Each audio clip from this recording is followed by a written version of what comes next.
19 minutos en el territorio continental ecuatoriano, buscando la verdad y abogando por la unidad nacional en pro de la paz y la seguridad en el Ecuador. Queremos agradecer de antemano la participación en este debate que queremos ilustrar, como acostumbramos, de manera seria y responsable, con una opinión libre respecto de la consulta popular que esta semana ha planteado el presidente de la República.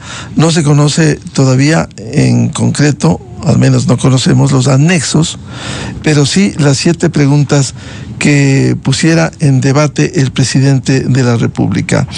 Quiero dar la cordial bienvenida a 2 reconocidos juristas, el doctor Enrique Herrería, ex juez de la Corte Constitucional, y el doctor Rafael Ollarte, constitucionalista.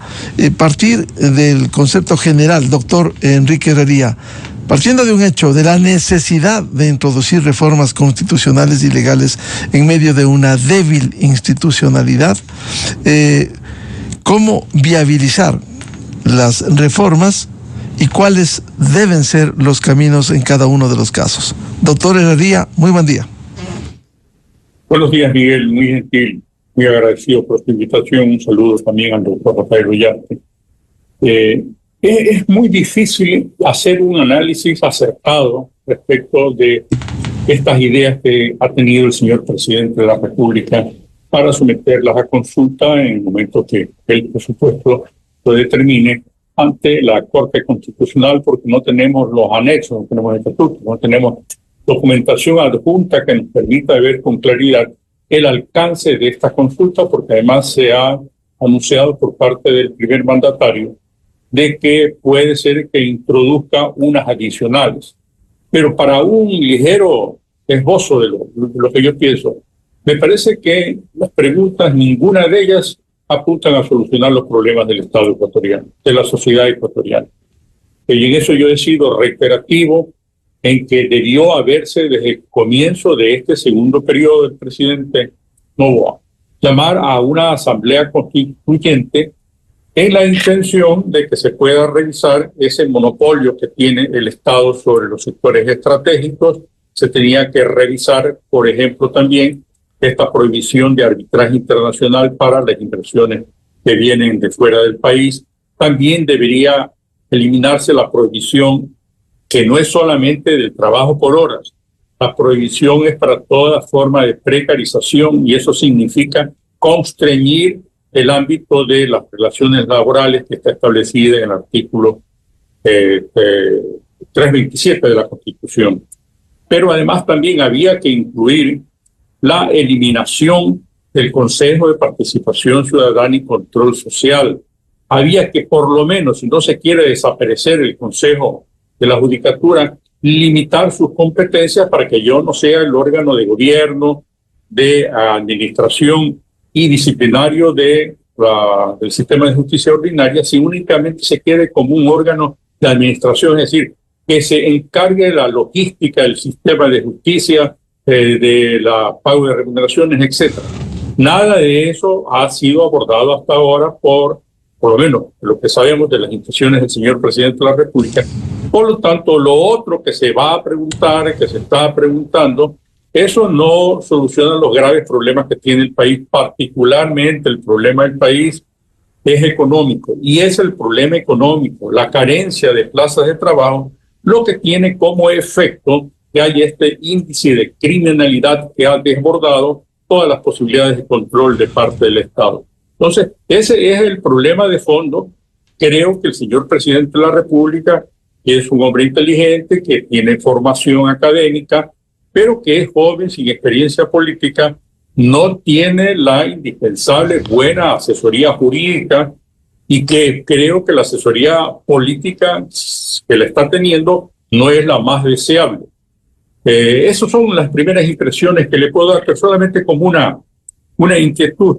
Estoy en esta, yo no soy muy diestro en el manejo de los asuntos técnicos, y no estoy viendo ni a usted, Miguel, ni tampoco estoy viendo la imagen del doctor Rafael Ollarte. Bien, nosotros en el monitoreo está usted, está el doctor Ollarte, está quien habla. Vamos a averiguar la parte técnica. Luego de este primer comentario del doctor Enrique Herrería, quiero dar la palabra al doctor Rafael Ollarte. Doctor Ollarte, como siempre, gracias por atender a la revista de Opinión y Democracia. A ver, su primer comentario de estas 7 preguntas que han sido planteadas, aun cuando no se conoce todo en su contexto. Por favor. Buenos días, don Miguel. Placer estar con usted, con don Enrique Herrería, con todos los amigos de Radio Democracia. Sí, la primera cosa es que tenemos un anuncio del presidente de la República sobre 7 preguntas sin los anexos. En el caso de las preguntas 1 y 2, eso es así porque la pregunta 1 y 2 depende primero de que se tengan aprobación parlamentaria, el tema de las bases militares y el tema del financiamiento de las organizaciones políticas y de partidos políticos, y luego del dictamen de contenido de la Corte Constitucional, porque en ambos casos lo que tenemos únicamente es el dictamen de vía de la Corte Constitucional, es decir, que el tema de la eliminación de la prohibición de instalación de bases extranjeras en territorio ecuatoriano y la eliminación del fondo partidario y del financiamiento de campaña de partidos políticos también tiene un dictamen de la Corte Constitucional, pero no tienen la aprobación parlamentaria. Se requiere que se apruebe en segundo debate con la mayoría absoluta. Así es que mientras esto no ocurra, y no ocurra también el segundo dictamen de la Corte Constitucional, las preguntas 1 y 2 está en veremos. O sea, me parece aventurado que se haya incluido 2 preguntas sobre las cuales todavía no se podría realizar la consulta. El tema de la eliminación del Consejo de Participación Ciudadana, sí, ahora está proponiendo el presidente Noboa que se elimine el Consejo de Participación Ciudadana, pero está ignorando un precedente de la Corte Constitucional, que es que si se trata simplemente de entregar las facultades del Consejo de Participación Ciudadana a otro órgano del poder público, por ejemplo, que los concursos ya no los haga el Consejo de Participación Ciudadana, sino la Asamblea Nacional, eso se puede hacer vía enmienda, pero si se trata de desaparecer al órgano, eso al menos debe hacerse a través de una reforma parcial. Entonces la pregunta 3 tendría ese inconveniente. Otras que ya ha formulado antiguamente el presidente Lasso, no sabemos si lo va a hacer en el mismo sentido. La reducción del número de asambleístas fue una pregunta fallida del expresidente Lasso, pero al menos sabemos que eso se puede hacer a través de una enmienda constitucional, en este caso por vía de referendo directo. Lo mismo que pasa con el trabajo por horas. Si es que la Corte Constitucional, la actual, ya permitió que se realice una enmienda para el trabajo por horas en general, y en este caso restringido solamente al tema turístico, no creo que tendría un problema en la Corte Constitucional.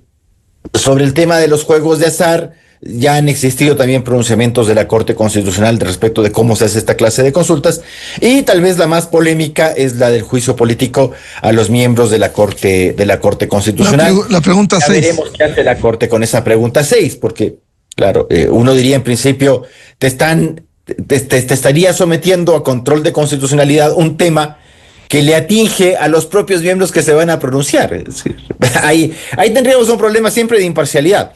Pero si de imparcialidades vamos, los que se otorgaron o los que se auto-otorgaron una inmunidad no solo no prevista, sino prohibida por la Constitución en su artículo 431 fueron los propios miembros de la Corte Constitucional. Así es que cosas de este estilo a mí no me extrañan. Pero claro, uno diría en blanco y negro, ya que estamos hablando de la independencia judicial, también metamos el tema de la imparcialidad. Es decir, ¿puedes tú pronunciarte tan alegremente sobre un tema que se refiere a ti mismo, es decir, la posibilidad de enjuiciarte a ti por parte de la Asamblea Nacional? Bueno, veremos, dijo el ciego. Este tema que plantea el doctor Rafael Ollarte quiero plantearle al doctor Enrique Herrería. Con toda la experiencia estuvo vinculado y fue un juez que, lo he dicho públicamente, reivindicó sus pronunciamientos, incluso con votos salvados en algunos casos en donde discrepó con la mayoría de jueces constitucionales. El papel de la Corte Constitucional, a ver, y el juicio político que se plantea en la pregunta 6. Sí, gracias, Miguel.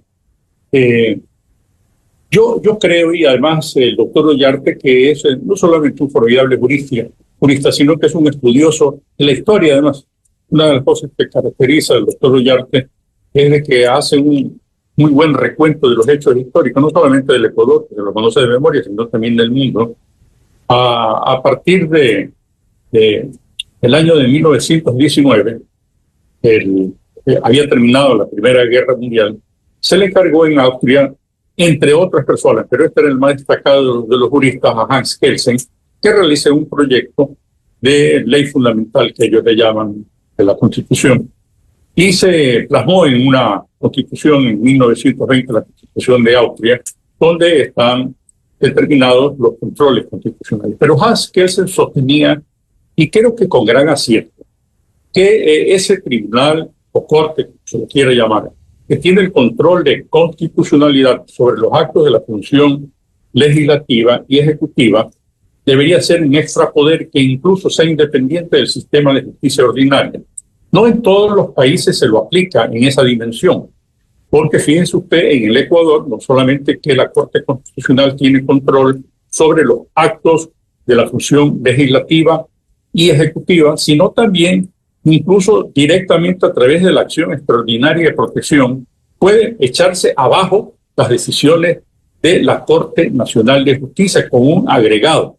En eso de ahí yo discrepé, tengo un voto salvado en un caso que me pareció lamentable por parte de una mayoría de la Corte Constitucional, en el cual se estableció, como conoce perfectamente el doctor Ollarte y los juristas que nos están escuchando, el Código Orgánico Integral Penal tiene lo que se llama la caducidad de la prisión preventiva.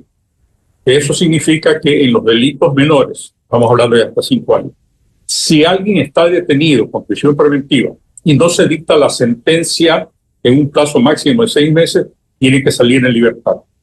Y si son delitos mayores, si no se dicta la sentencia en un plazo máximo de 12 meses, tiene que salir en libertad. El Código Orgánico Integral Penal dice que se interrumpe esa caducidad de la prisión preventiva con la sentencia. Sentencia, no habla de sentencia de primer nivel, ni de sentencia ejecutorial, ni de sentencia. Y hay un viejo dicho que en derecho, donde no distingue el legislador, no distingue nadie. Pues bien, mis ex compañeros de la Corte Constitucional decidieron de que debía entenderse, donde dice sentencia, que era sentencia ejecutorial de última instancia. Y conocen los abogados litigantes que una sentencia en materia penal, para que sea expedida, por lo menos, estoy hablando de ejecutoriada, por lo menos demora 4, 5, 6, 8, 10, 12 años. ¿Cuál fue la consecuencia de eso? Que algunos jueces, cuando les alegaban mediante este fallo de Corte Constitucional que habían transcurrido los 6 meses para los delitos menores o los 12 meses para los delitos mayores, ponían en libertad a los detenidos. Continuaba sustanciándose el proceso, pero estaban en libertad. Y en unos casos eran delincuentes que habían cometido delitos muy graves.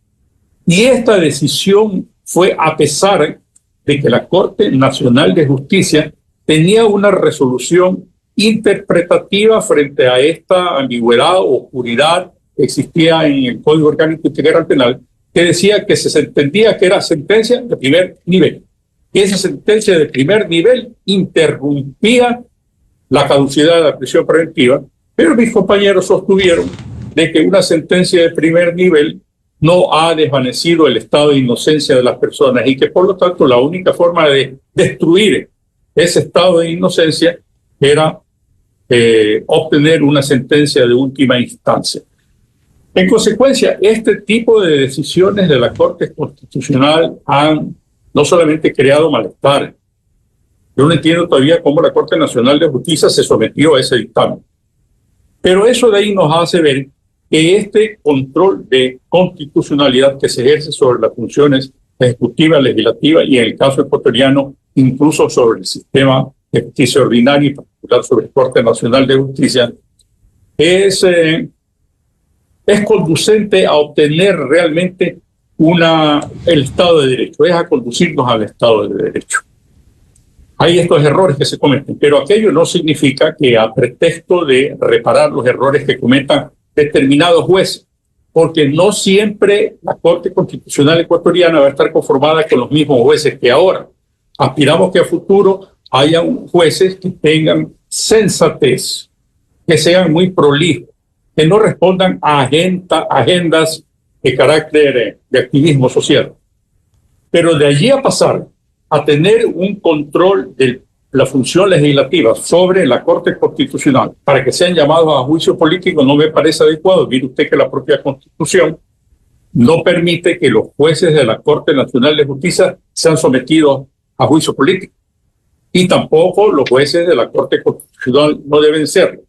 Me podría decir el doctor Ollarte, bueno, pero ya en el pasado la Constitución del 98 permitía llamado a juicio político de los magistrados y nunca ocurrió. Ocurrió una vez. En el año 2004, yo era magistrado de la Corte Constitucional y los jueces fueron llamados a juicios políticos, incluyéndome a mí, por 2 fallos que había dictado el Tribunal Constitucional, se llamaba en aquel entonces. Un fallo tenía que ver sobre la disposición del Código de la Democracia del método de Hong, y el otro era sobre la repartición, el cálculo para la repartición del 14º sueldo. En ambos casos yo hice voto salvado, estuve en desacuerdo, porque me parecía que era una equivocada el manejo político que se pudo haber dado al caso. Hice voto salvado, sin embargo, de lo cual me llamaron también juicio político. Cuando los asambleístas, congresistas en ese tiempo se dieron cuenta de que yo no era sujeto de juicio político, sencillamente porque la acusación que pesaba sobre otros jueces no me alcanzaba a mí por votos salvados, en ese momento decidieron ya no juicio político, sino la cesación de funciones.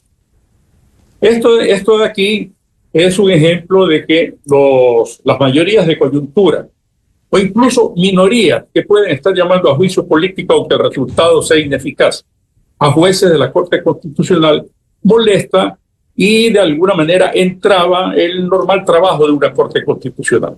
Pero si ahora estamos viendo que la función ejecutiva mantiene una relación armónica y de igualdad de pensamiento con la Asamblea Nacional, si se llama a juicio político a los magistrados de la Corte Constitucional, con toda seguridad serán destituidos.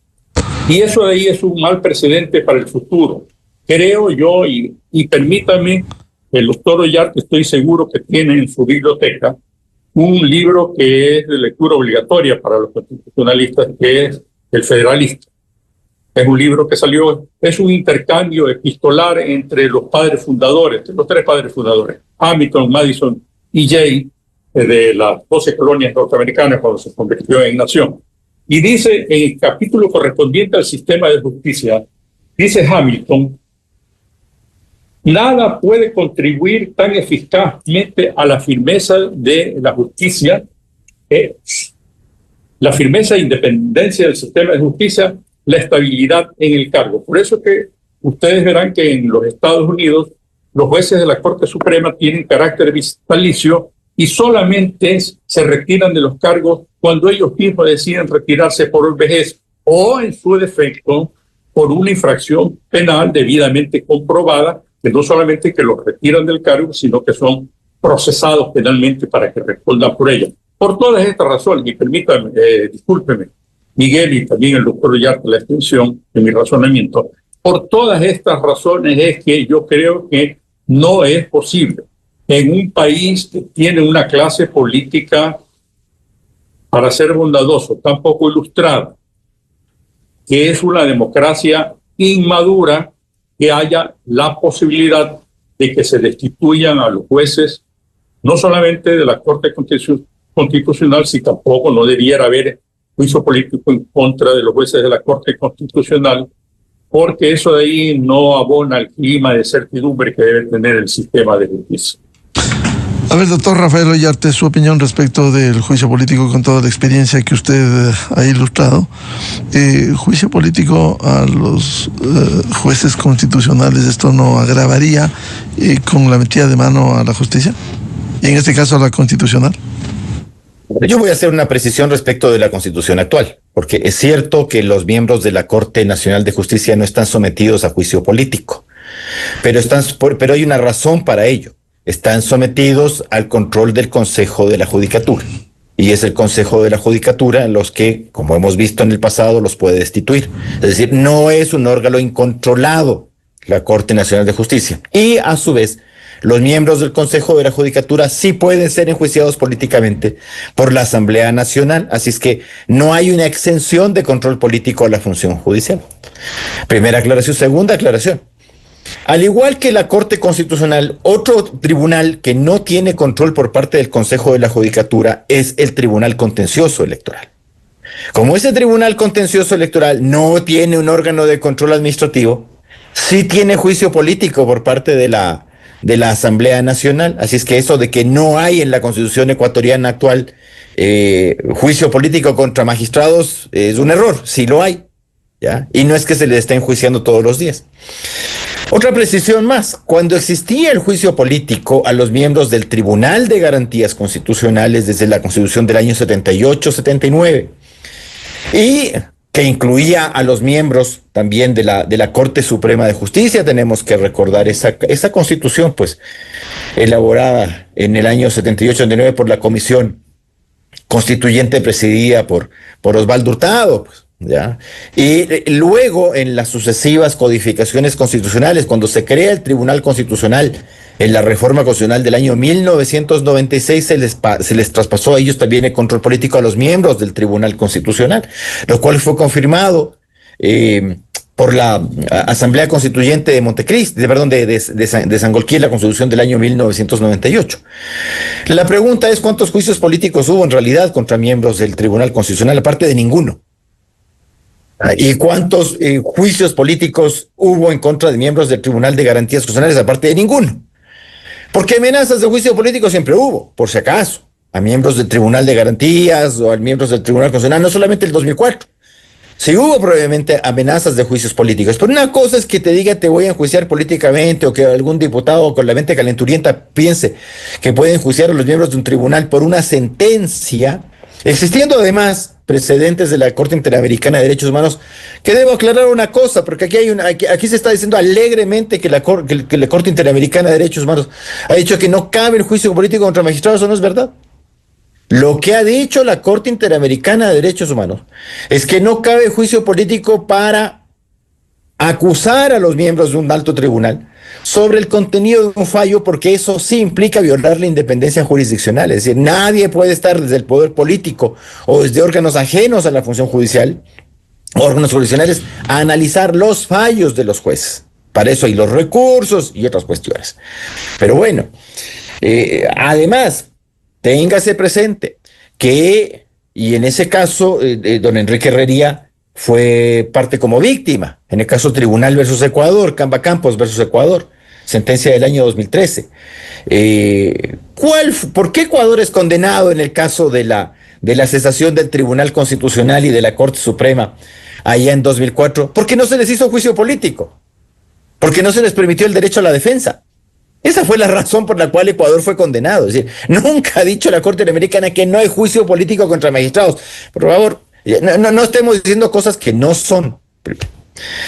Ahora, sí, efectivamente, en el derecho comparado también hay tribunales que son parte del sistema de control político y son naciones democráticas, ¿ya? Porque me ha llamado poderosamente la atención los señalamientos de don Hernán Salgado diciendo que esto es antidemocrático. Entonces Perú es antidemocrático, Chile es antidemocrático, Colombia es antidemocrático, y todas las naciones que tienen control político respecto a eso son unas naciones, o sea, media Iberoamérica ha sido antidemocrática, pues. No podemos también llegar a eso, ¿ya? Entonces sí hay que distinguir las cosas. Porque aquí además, como cuando debatimos acá temas importantes, nunca debatimos la institución en abstracto, sino que comenzamos a decir, Daniel Noboa va a enjuiciar políticamente a Ali Lozada y compañía. ¿En serio es así la cosa? Porque si vamos a debatir las cosas, sí no debatamos absolutamente nada. Pues yo también le puedo decir, ¿qué tal la Corte Cervecera? ¿Se acuerdan de la Corte Cervecera? Porque nosotros también hemos tenido Corte Cervecera. Con PhDs también, porque ¿cómo es posible que unos diputados o asambleístas enjuicien políticamente a PhDs? Aquí PhDs cualquier gallo, por si acaso. Tampoco es que los PhDs no se encuentran detrás de una puerta. Pues ya. Y hemos tenido, Patricio Pazmiño, PhD, era por si acaso. Sí. Se graduó siendo miembro de la Corte Constitucional. ¿Cómo habrá hecho eso? En su periodo de Corte Constitucional sacó un PhD. Bien, a mí me parece que es gente que tiene una mente napoleónica, porque puede ejercer la jurisdicción, dar clase, sacar PhDs, maestrías, al mismo tiempo, todo simultáneamente. Es brutal esto. Recordamos el caso de la niña de 12 años violada por el señor Florimiro Villalta. No nos acordamos de ese caso, ¿no? Eso lo olvidamos. Los señores de los derechos humanos son buenísimos para olvidar esta clase de cosas, porque además le protegieron al señor Villalta. Los mismos de estos señores de los derechos humanos son chistosísimos. Los derechos humanos, ¿para quién? Bueno, entonces el Tribunal Constitucional, que luego se convirtió en corte para el periodo de transición, le negó un habeas corpus al señor Villalta porque él también quería salir en virtud de esas amnistías, tal como el señor Noboa les hace salir a los delincuentes colombianos, los pone en la frontera para que se te devuelvan. Yo he capturado a uno por si acaso, para los ingenuos o incautos que piensan que con poner a un delincuente y liberarlo al otro lado de la frontera les impide volver. Ya ayer le han detenido a uno, ya por lo menos a un hito hemos detenido de estos gallos que se han devuelto. Qué irresponsabilidad más grande, presidente Noboa. Pero vamos al caso este. Le habían negado el habeas corpus la propia corte y luego, en esto Pazmiño no fue, le dejó a su suplente. Le conceden una acción por incumplimiento para extenderle la amnistía.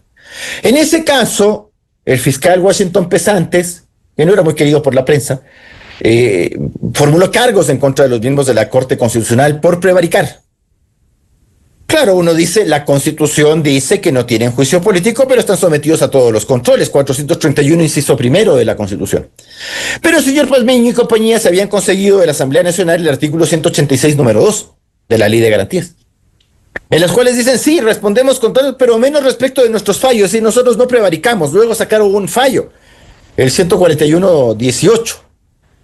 Yo esperaba que la Corte de 2019, académica y de lujo, dejara sin efecto un precedente nefasto. Pues, o sea, no tengo juicio político, entonces, pero sí debo tener control judicial. No, para nada. En el año 2023 se sacaron un fallo tibio ahí, indicando, sí, lo somos en tanto en cuanto violaciones de reglas procesales, pero en lo material, no.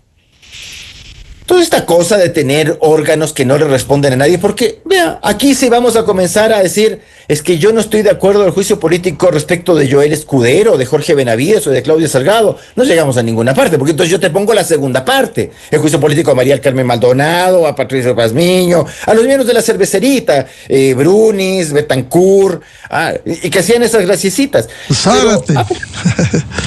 Bueno, todo lo que usted quiera. Pero eso los ponemos en la cola nomás aquí, ¿ya? Pero sigamos. ¿Qué hemos hecho en Ecuador? Nunca tuvieron un juicio político los miembros del Tribunal Constitucional. Los sacábamos por la ventana. ¿Cómo hacíamos? Les declarábamos concluidos los periodos. Eso hacíamos. Eso hicimos con el Tribunal de Garantías Constitucionales en 1997 y luego lo hicimos en 1999 con otro tribunal constitucional, en el tribunal en el que entró de nuevo Hernán Salgado, pues, por si acaso. Y luego lo hicimos en el año 2004 con el tribunal que integraba don Enrique Herrería. Y luego, ¿qué hicimos con la Corte Cervecera? Como no había cómo hacer el juicio político a los señores de la cervecera, y como ellos se otorgaron una inmunidad absoluta respecto de todas las cosas que hacían, se tuvo que crear un consejo transitorio, Consejo de Participación Ciudadana Transitorio, presidido por Julio C. Trujillo, al cual, y voy a dar nombre y apellido, Ismael Quintana y yo le informamos de que sí le podía analizar el comportamiento de los miembros de la Corte Constitucional. Ahí hubo gente que dijo que esto era un disparate, que no se podía hacer.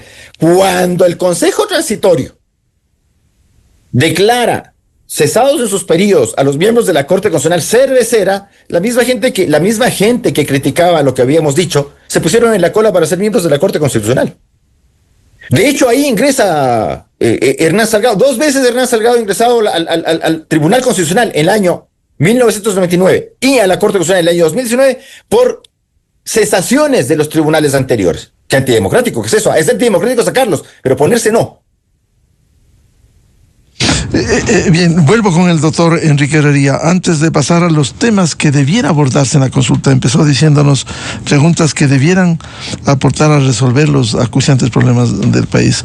A ver, una opinión sobre el papel de la Corte Constitucional, con todo el bagaje de conocimientos, con toda la experiencia que ha tenido y en donde ha discrepado en fallos polémicos, fallos importantes que ha tenido la Corte Constitucional. Y a los jueces hay que juzgarles por los fallos que emiten, doctor Enrique Herrería.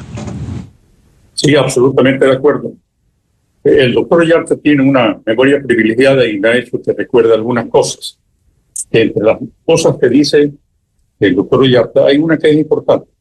No las conformaciones de las cortes, tribunales, los organismos de control, todos son de manera independiente del sistema de justicia, a pesar de que esa era la idea de Hans Kelsen, pero durante décadas yo debo reconocer que hace mucho tiempo no leo un fallo de la Sala de Costa Rica.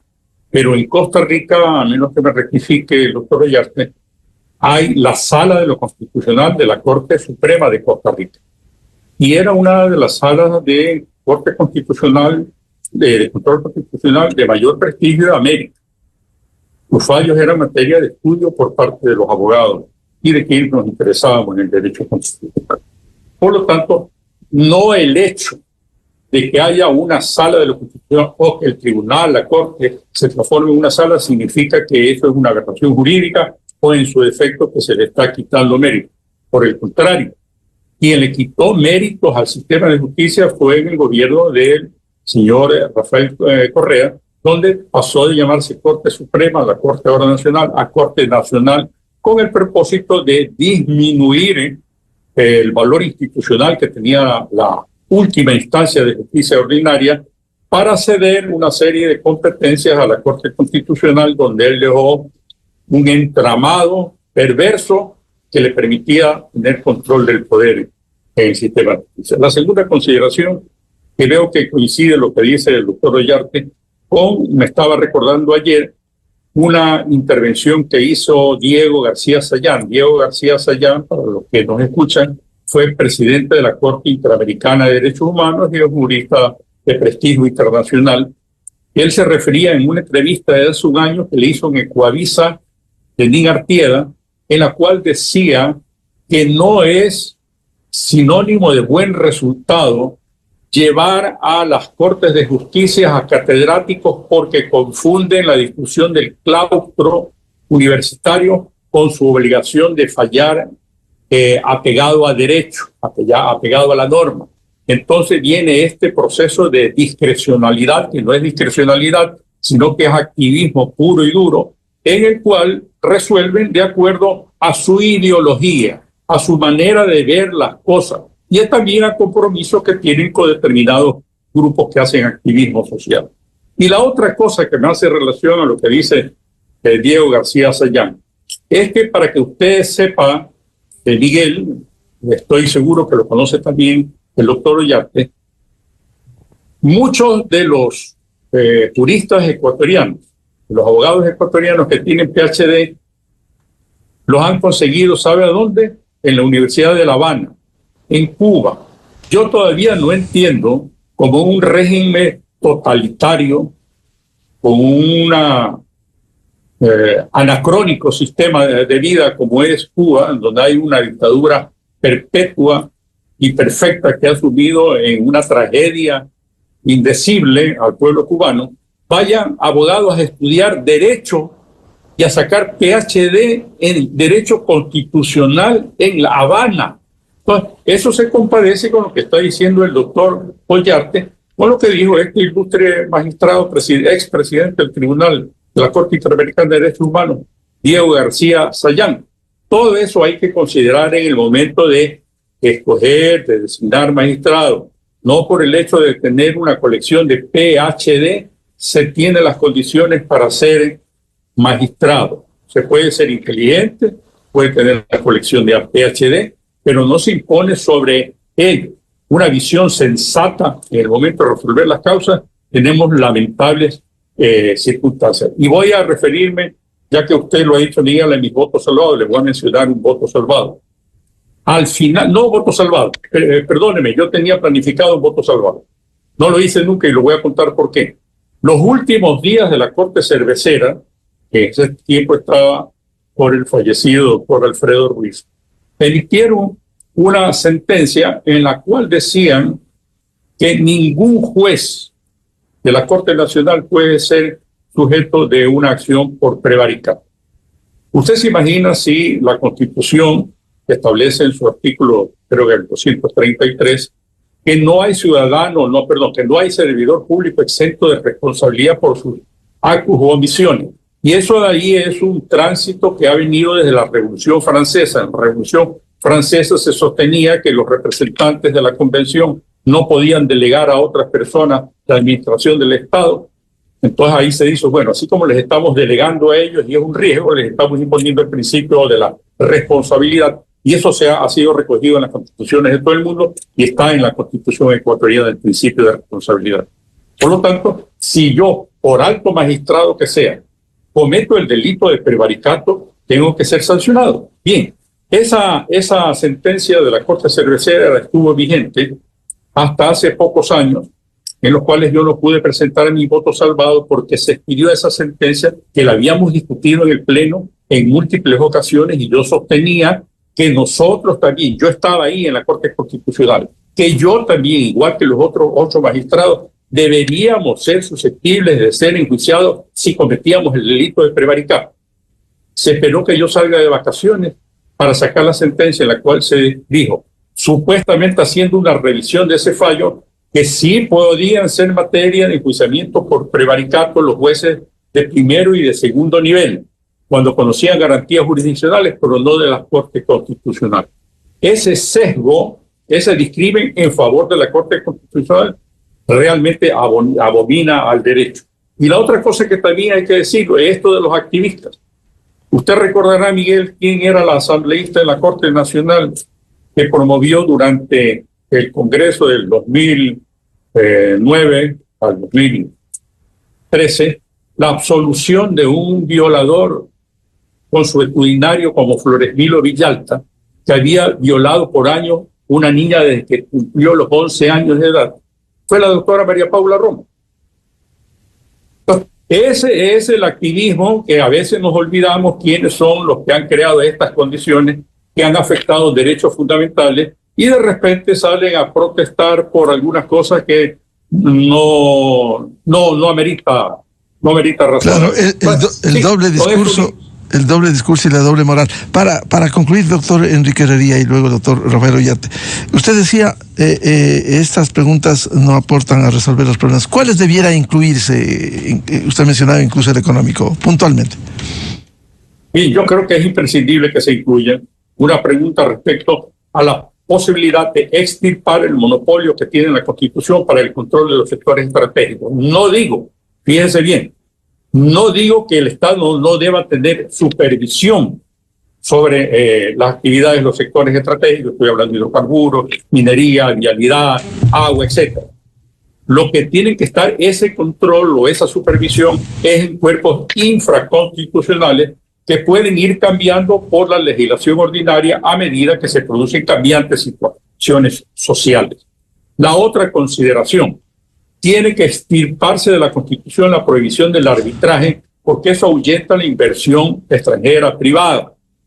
87 países en el mundo tienen arbitraje internacional. Cuando yo estuve en la Corte Constitucional, como yo soy coherente, yo dije, cuando se pidió que se deje sin efecto esa disposición, dije no, porque es clarísimo, el tenor literal es claro, dice sencillamente que se prohíbe, y yo no puedo decir que no se prohíbe.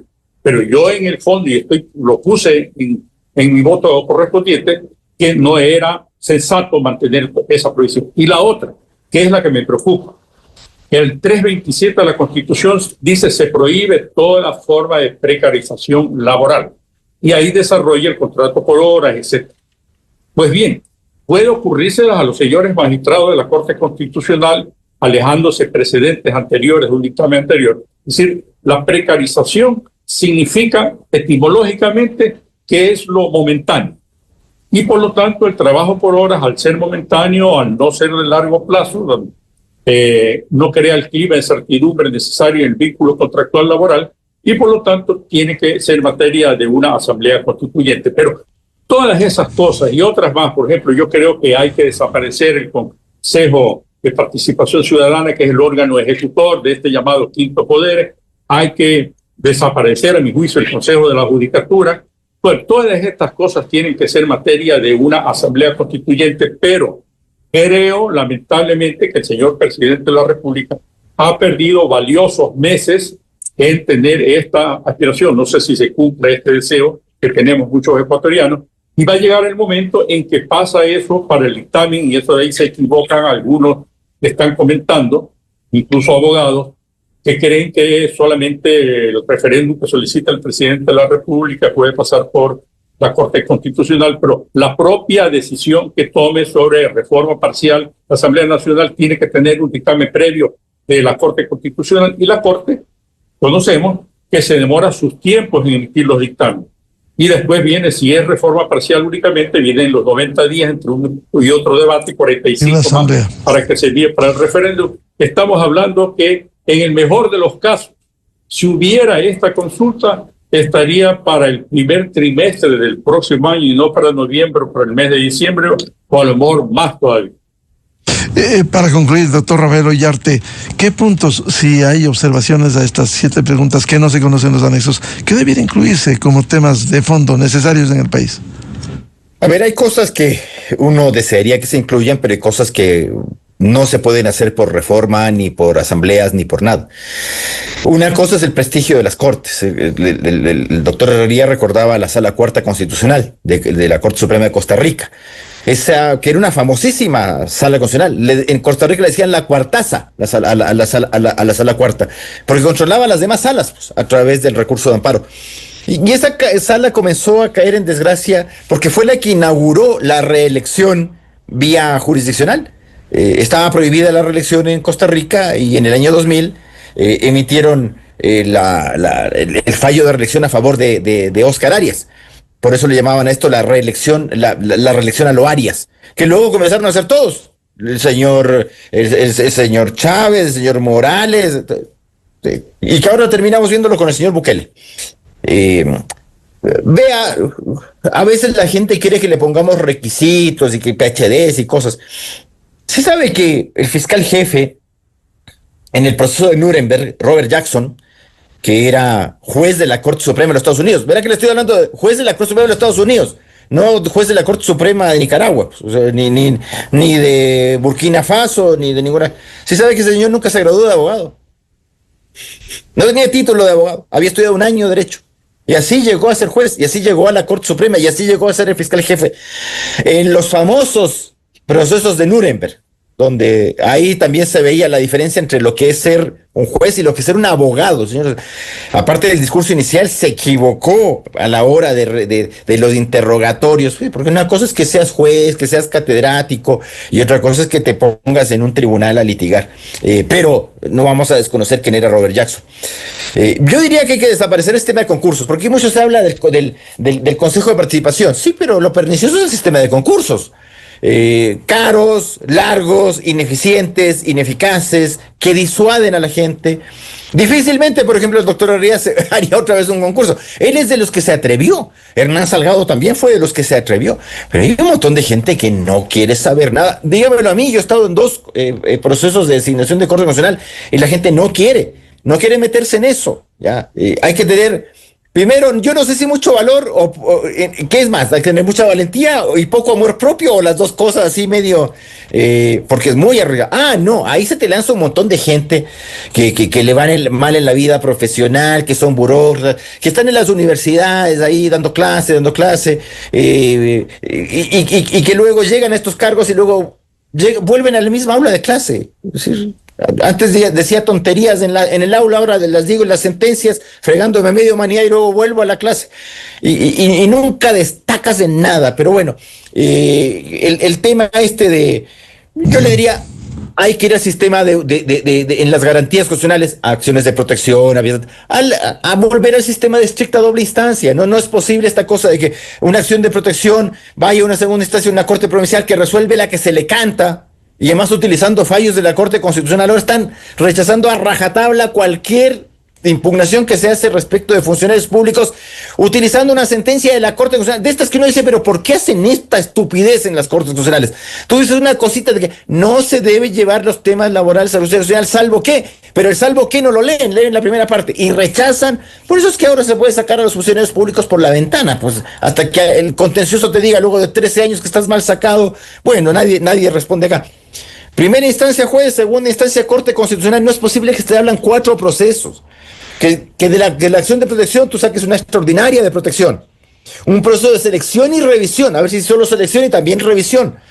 El tema de la acción de incumplimiento. No hay acción de protección ganada que no termine en una de incumplimiento. Ya van 3. Y encima el de daños. 4. Entonces, evidentemente, incluso una Corte Constitucional, recordará don Enrique Herrería que porque yo fui su asesor en el Tribunal Constitucional, ¿cuántos asesores había por sala? Solamente usted. Uno. Por lo menos en Uno mi por sala, juez. usted era el único asesor. Uno por juez era. Y estábamos al día. Sí.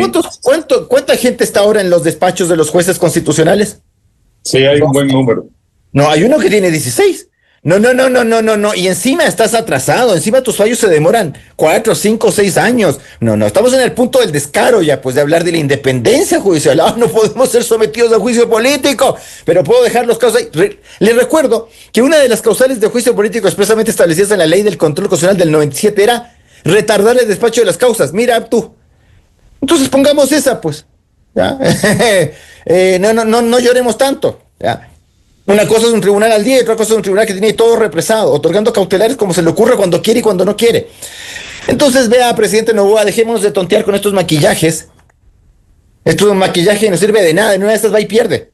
Ya le pasó a otro. Consultas populares ganadas antes de la consulta popular hemos tenido. Sixto, Lazo. Cuidado con este tipo de cosas. Ya le recomendó el doctor Aría la Asamblea Constituyente, no conformada con las patas, pues bien hecha. Una asamblea constituyente decentemente hecha, porque si vamos a tener al dibujante, a los señores de la Revolución Ciudadana que luego son ADNs, y que le andan metiendo esto en la cabeza al presidente, ¿qué le puso estas preguntas? Señor Jarrín le puso estas preguntas. El abogado de Correa, no, perdón, yo las entrevistas no las uso para ser amigos de nadie, ni de jueces, ni de políticos, ni de presidentes, ni de nadie. Clarito nomás te voy diciendo, consecuencias. A mí me encanta esa palabra, consecuencias. Cuando uno hace algo, hay consecuencias. Hay que ser consecuentes. Y yo las asumo, pero aquí la gente no te asume nada. Ni peor los presidentes, los políticos, los miembros de las cortes, los grandes. Nadie te asume ninguna consecuencia, absolutamente nada. Ya. ¿Podremos hacerlo otra vez de una asamblea constituyente decente hacer esta cosa o no? ¿O vamos a seguir con tonterías? ¿Qué pasó con la castración química? Yo estoy de acuerdo.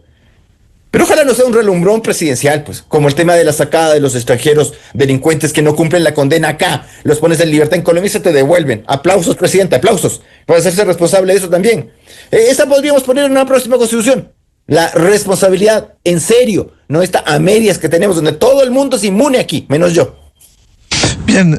Muchas gracias por ilustrar en este debate. Seguiremos hablando. Les comprometo al doctor Enrique Herrería Bonet, ex juez constitucional, y al doctor Rafael Ollarte, constitucionalista. Muy amables, Enrique y Rafael. Muchas gracias, Miguel, y un saludo a Rafael. Privilegio. Muchas gracias. 8-6 minutos en el territorio continental ecuatoriano. Vamos a una pausa y ya volvemos. Diálogo con el consejero del Consejo de Participación Ciudadana, Gonzalo Albán, que está llamado a juicio político.